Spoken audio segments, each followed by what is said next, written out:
Hoje, vamos tomar um tempo para estudar a Palavra de Deus com um sermão intitulado A Família Celestial e a Era da IA. Somos a família celestial, que é ligada pela promessa que Deus fez na Bíblia. Nós temos a preciosa carne e o sangue de Deus dentro de nós. Através dos registros escritos na Bíblia, podemos ver a cena onde o próprio Espírito Santo testifica que somos filhos de Deus. Portanto, devemos andar no caminho do Evangelho para que ninguém se sinta sozinho. Vamos todos encorajar, apoiar e nos unir uns aos outros, para que possamos andar em direção ao céu, sem nos sentirmos cansados. Somos realmente uma família no reino dos céus? Vamos ver esse assunto primeiro. A era futura é a era da inteligência artificial. Então, como essa era está relacionada com a Bíblia, também vamos ver esse assunto juntos. Vamos ver os ensinamentos na Epístola aos Hebreus, capítulo 8, versículo 5, os quais ministram em figura e sombra das coisas celestes. Quando lemos, desde o versículo 1 do capítulo 8, podemos ver que, há cerca de 3.500 anos no deserto, Moisés construiu o santuário na terra como uma figura e sombra do santuário celestial, que Deus mostrou para ele no Monte Sinai. É por isso que está escrito na Epístola aos Hebreus, capítulo 8, versículo 5, os quais ministram em figura e sombra das coisas celestes. Esse santuário não é o único exemplo de figura e sombra. Também podemos ver muito mais exemplos se vermos outros sistemas físicos na Terra. Entre os muitos sistemas, hoje vamos ver a família celestial. Vamos ver como a família celestial é o reflexo da família terrena e confirmemos, mais uma vez, que somos família celestial. Para que ninguém se sinta sozinho, devemos cuidar uns dos outros, nos unirmos e andarmos de mãos dadas juntos, em direção ao eterno reino dos céus. Já que as coisas terrenas são figura e sombra das coisas celestiais, se algo existe no céu, ele também existe na terra. Então, o que significa que algo existe na terra? Isso significa que também existe no céu, certo? Hoje, através deste sermão, vamos ver sobre o sistema familiar. No sistema familiar terreno, existe um pai, uma mãe e filhos e filhas. Já que existe um sistema familiar nesta terra, acontece o mesmo no céu. Vamos ver os ensinamentos na Epístola aos Hebreus, capítulo 12, versículo 9. Além disso, tínhamos os nossos pais segundo a carne, que nos corrigiam e os respeitávamos. Não havemos de estar em muito maior submissão ao Pai espiritual, e então viveremos? Geralmente, qual membro representa mais a família nesta terra? Na Bíblia, está escrito como os pais humanos. Além disso, tínhamos os nossos pais segundo a carne, que nos corrigiam e os respeitávamos. Não havemos de estar em muito maior submissão. A quem devemos ser submissos? Ao Pai espiritual e, então, viveremos? A Bíblia nos desperta para o fato de que também existe o Pai de nossos espíritos no céu. Jesus nos ensina que o Pai de nossos espíritos é o nosso Deus. Vamos para o Evangelho de Mateus, capítulo 6, versículo 8.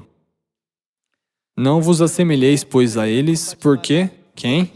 Deus, o vosso Pai, sabe o de que tendes necessidade, antes que lhe peçais. Portanto, vós orareis assim. A quem devemos orar? Pai nosso, que estás nos céus. Assim como os nossos pais físicos, que nos deram o nosso corpo físico, existem nesta terra, a Bíblia nos ensina que Deus, o Pai de nossos espíritos, também existe no céu.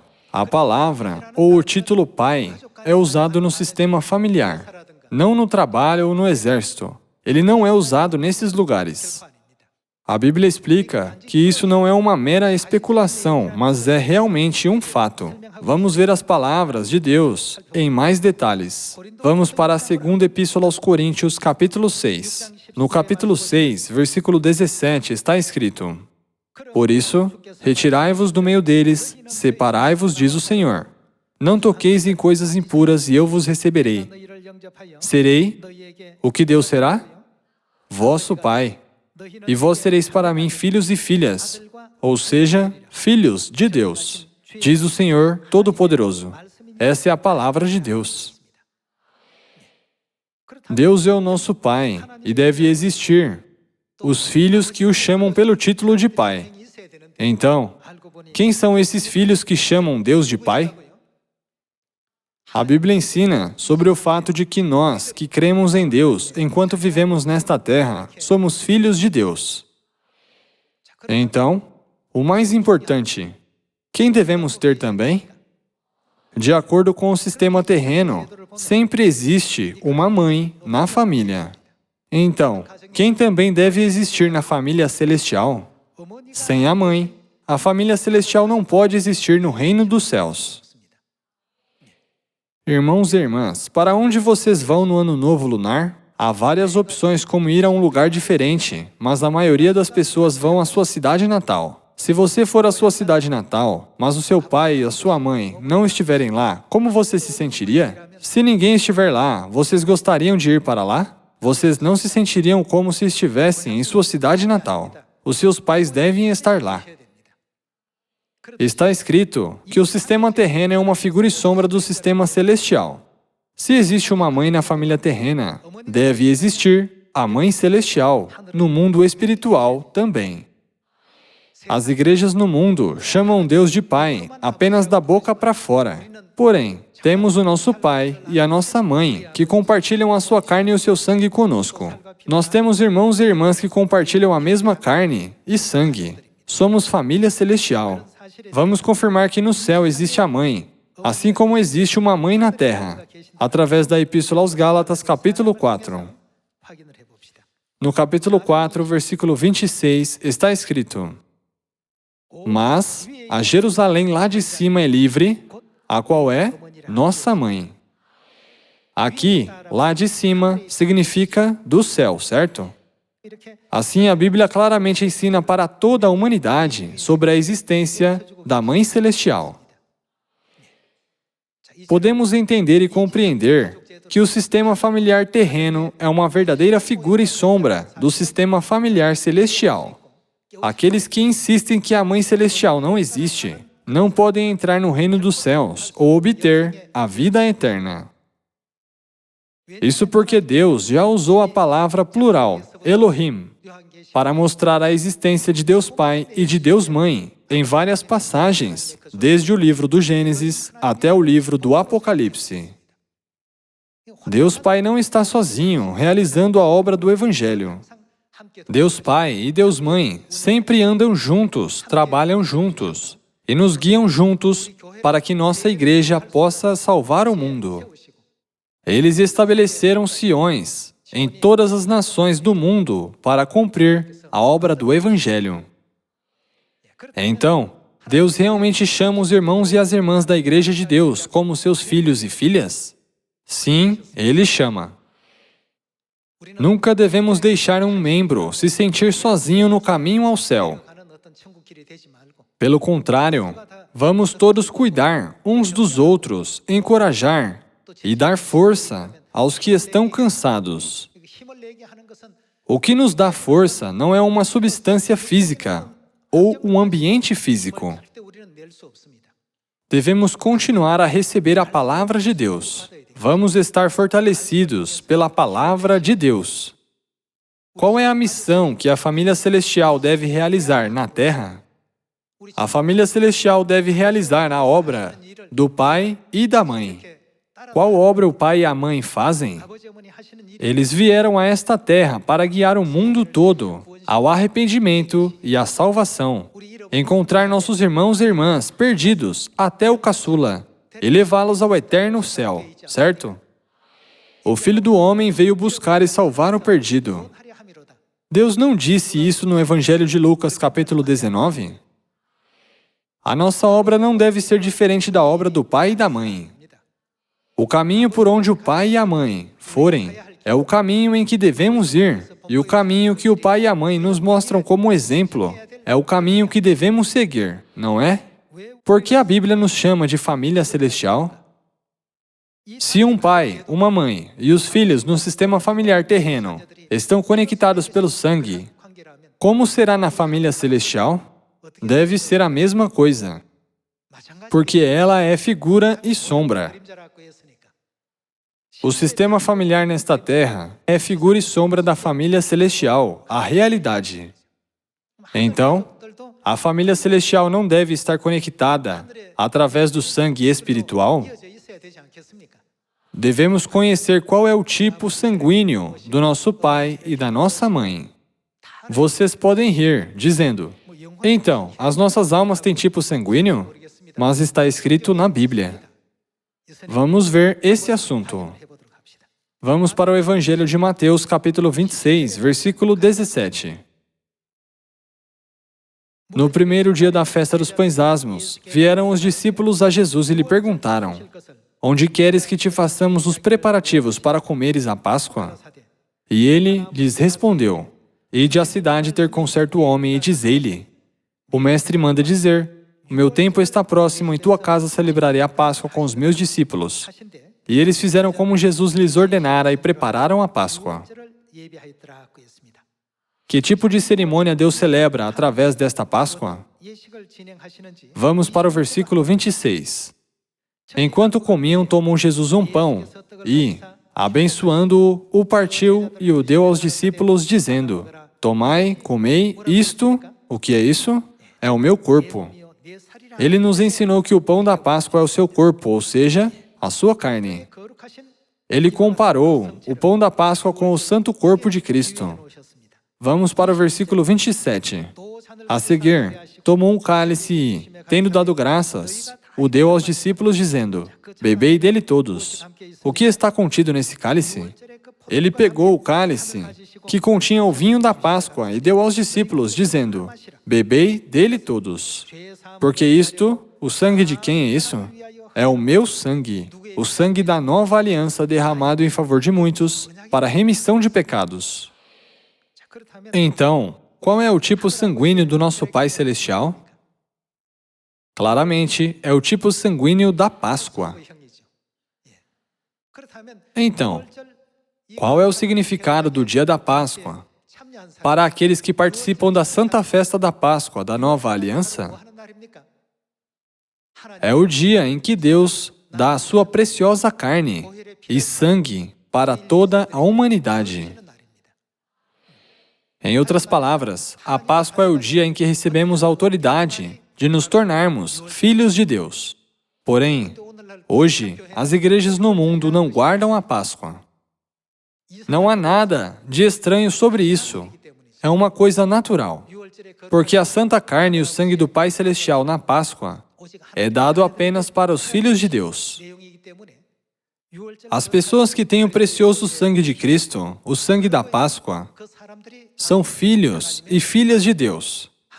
Não são? Deus registrou todas essas coisas na Bíblia. Não está escrito que apenas aqueles que têm a carne e o sangue de Deus, dentro deles, podem ter a vida eterna? Vamos para o Evangelho de João, capítulo 6. Neste ano, vamos ter orgulho como filhos de Deus e vamos fazer o nosso melhor para salvar toda a humanidade por todo o mundo. Vamos ver o versículo 53. Respondeu-lhes Jesus, em verdade vos digo, se não comerdes a carne do Filho do Homem e não beberdes o seu sangue, o que vocês não têm? Não tendes vida em vós mesmos. Mesmo se as pessoas forem para a igreja centenas de vezes, se elas não comerem a carne de Jesus e nem beberem o seu sangue, a fé delas está morta, certo? Elas nunca receberão a vida eterna. Versículo 54. Quem comer a minha carne e beber o meu sangue, tem o que tem aquele que come a carne de Jesus e bebe o sangue de Jesus? A vida eterna, e eu o ressuscitarei no último dia. Pois a minha carne é verdadeira comida, e o meu sangue é verdadeira bebida. Quem comer a minha carne e beber o meu sangue, permanece em mim, e eu nele. Assim como o Pai que vive me enviou, e igualmente eu vivo pelo Pai. Também quem de mim se alimenta, por mim viverá. A família está conectada pelo sangue. Isso significa que aqueles que estão na verdade da Páscoa, da nova aliança, estão qualificados a chamar Deus de Pai e Mãe, porque essas pessoas fazem parte da família celestial. Então, nós, a família celestial, devemos saber como fazer a obra que o Pai Celestial e a Mãe Celestial fazem. Alguns dizem, não importa o que o pai e a mãe fazem, eu faço apenas o que eu gosto. Podemos ver isso através da história de Jacó e Esaú na Bíblia. Jacó sempre ajudou a sua mãe. Assim ele podia ser abençoado. Esaú estava sempre absorto no que gostava, como caçar e passar o tempo ao ar livre. Esaú não tinha interesse no que seu pai e sua mãe estavam fazendo. Irmãos e irmãs, devemos ser como Esaú? Não devemos ser como Jacó. Embora Jacó fosse homem, ele ajudou a sua mãe no trabalho da cozinha, que parecia muito difícil para ela. Por causa disso, ele aprendeu a como fazer um delicioso ensopado de lentilhas. Depois de Esaú caçar e passar o tempo ao ar livre, ele estava faminto. Quando voltou para casa, seu irmão mais novo estava fazendo ensopado de lentilhas. Ele pediu a Jacó uma tigela do ensopado. Jacó disse, não posso te dar um ensopado de graça. Você me dá o seu direito de primogenitura? Se me der o direito de primogenitura, posso te dar, não apenas uma tigela, mas até 10 tigelas. Essa sabedoria veio por ajudar a sua mãe. Através dessa sabedoria, ele não teve a oportunidade de ter o direito de primogenitura? A história sobre os antepassados da fé está registrada na Bíblia. Através desses registros, todos os filhos de Sião devem participar na obra do Pai Celestial e da Mãe Celestial. Essa deve ser a vida da família celestial. No Evangelho de Lucas, capítulo 19, versículo 10, podemos ver o que o pai e a mãe fizeram. Não está escrito que a vontade de Deus é salvar as almas perdidas, que pecaram no céu e foram expulsas a esta terra, para guiá-las ao arrependimento e levá-las ao reino dos céus? Nós devemos fazer o nosso melhor para participar desta obra. A Mãe Celestial disse, já que somos a família celestial, espero que vocês se tornem membros da família celestial, que cuidam uns dos outros, para que ninguém se sinta sozinho no caminho do Evangelho. Vamos segui-la e cuidar de nossos irmãos e irmãs, para que nenhum membro caia na tentação de Satanás. Vamos ser as irmãs e os irmãos mais velhos, as irmãs e os irmãos mais novos, que se ajudam a viver uma vida abençoada, olhando em direção ao reino dos céus. Devemos realizar a obra da salvação, sem deixar nenhuma alma para trás.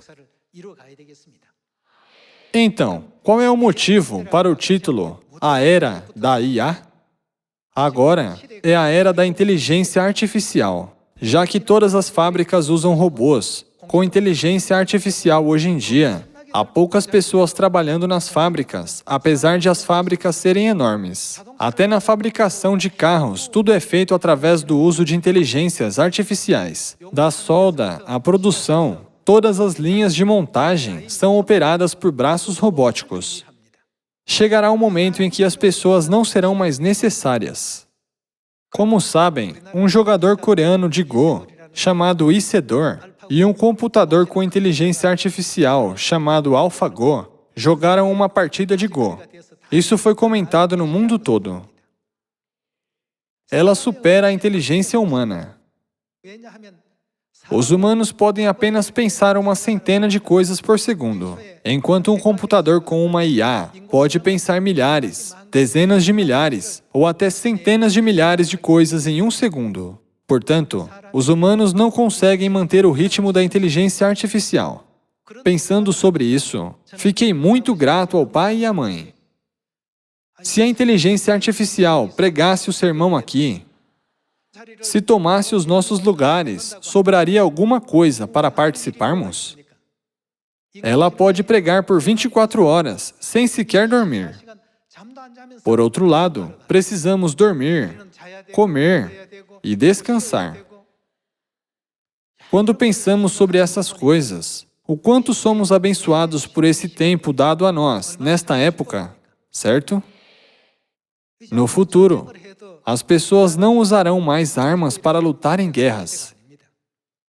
Chegará um momento em que robôs lutarão um contra o outro.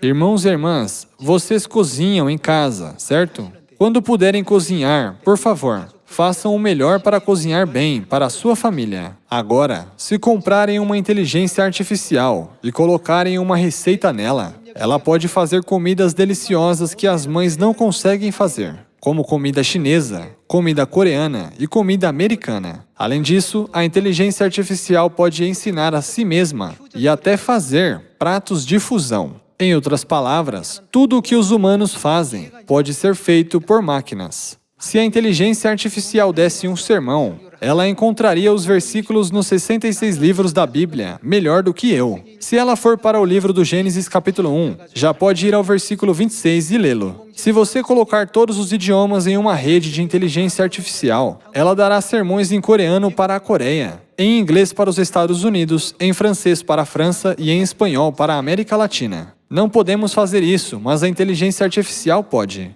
Pessoal, isso se tornará realidade no futuro. É por isso que quando Deus nos ordena pregar o Evangelho em Samaria e até aos confins da terra, se somos preguiçosos ou falhamos em participar no Evangelho, nunca teremos outra oportunidade neste mundo. Pode soar como uma história de ficção científica absurda, mas não é. A maioria das fábricas com grandes linhas de produção estão sendo substituídas por inteligência artificial. Um carro precisará de motorista no futuro? As pessoas no carro estarão dormindo com a cabeça inclinada para trás. O carro será conduzido por si mesmo e sentirá o perigo. Assim, a taxa de acidente será muito menor que a dos motoristas humanos. Através do sistema de navegação do carro ou do sistema de acionamento automático, ele levará você até o destino exato se você lhe disser para onde ir. Os humanos não serão mais necessários no futuro. Pensando sobre isso, fiquei realmente grato ao pai e à mãe por me permitir pregar o Evangelho e dar sermões. Deus já nos chamou para essa verdade e nos permitiu estar nessa posição antes de chegar essa época. Ele nos deu a oportunidade de pregar o Evangelho antes que essa época chegue. Desde este ano, os celulares da Samsung estão equipados com quase todos os idiomas. Portanto, se dissermos algo em coreano, outros podem ouvir em inglês ou francês, em qualquer idioma que quiserem. A mídia noticiou que a sua taxa de tradução é de quase 90% de precisão. Portanto, enquanto podemos fazer algo, vamos fazer agora. Deus poderia ter criado esse tipo de ambiente há 2000 anos. Mas Ele esperou até agora e atrasou o desenvolvimento dessas habilidades e tecnologias para nos dar a oportunidade de fazer a obra de Deus nesta época. Porém, muitas pessoas estão perdendo essa oportunidade. Se esta época continuar por mais 5 ou 10 anos, não sabemos o que o futuro nos reserva. Agora é a era do serviço rápido, então as pessoas entregam as mercadorias de moto. Porém, no futuro, drones entregarão tudo de porta em porta. Pessoal, vamos fazer o nosso melhor enquanto podemos. Cozinhe enquanto pode. Com uma IA, como a AlphaGo, você não precisa mais de um chefe. Se você quiser comer uma comida no estilo europeu ou da América do Sul, ela te servirá quando você prover todos os ingredientes necessários. Isso não é incrível? Quando ouvi que a era da IA está chegando, eu agradeci a Deus, mas ao mesmo tempo me assustei. Eu pensei, essa época já está acontecendo. Poderia ter acontecido há 2000 anos, mas Deus estendeu o tempo até a época atual, para nos dar a oportunidade de sermos abençoados. Jesus disse no Evangelho de Lucas, capítulo 12, vocês sabem interpretar o aspecto da terra e do céu. Como não sabem interpretar o tempo presente, não é? A época atual se tornou essa época. Membros da família celestial, vamos nos levantar neste ano, enquanto podemos trabalhar e pregar o Evangelho. Se uma IA tomasse o nosso lugar, ela poderia ensinar a Bíblia melhor do que nós. A sua habilidade de ensino seria melhor que a dos humanos. Uma vez inseridos os versículos da Bíblia, ela procurará e localizará exatamente onde eles estão. Há o tempo determinado para tudo. Devemos fazer tudo enquanto podemos. Devemos acumular bênçãos enquanto podemos. Deus nos recompensará de acordo com o que temos feito. Se as pessoas pedirem a IA para fazer tarefas administrativas, seria perfeito. Não haveria necessidade de dizer, você não poderia fazer melhor? Você deveria ter feito dessa maneira. Se você colocar seu trabalho na IA uma vez, ela se encarregará de tudo. Será muito bom nisso. Quando você disser, termine essa tarefa em algumas horas, ela será otimizada muito rapidamente. O que leva 10 ou 20 horas para um humano fazer uma tarefa, levará apenas 1 ou 2 horas para uma IA. De agora em diante, não precisará mais de uma secretária, não é verdade? Se usarmos uma IA, não precisaremos mais de tradutores. Se as pessoas pedirem para a IA traduzir algo em inglês, ela traduzirá perfeitamente. Ela também cuida de nossa saúde.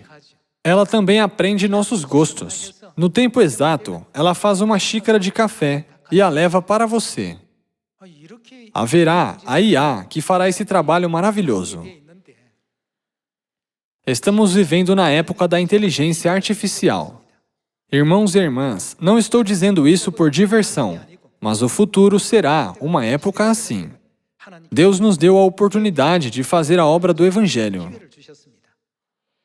Quando o pai e a mãe dizem, preguem esse Evangelho em Samaria e até os confins da terra, enquanto ainda há tempo e lugares para trabalhar, vamos pregar o Evangelho diligentemente e ganhar muitos frutos. Esperando que demos grande glória e alegria ao Pai e à Mãe Celestiais, neste ano abençoado, eu gostaria de concluir este sermão. Muito obrigado.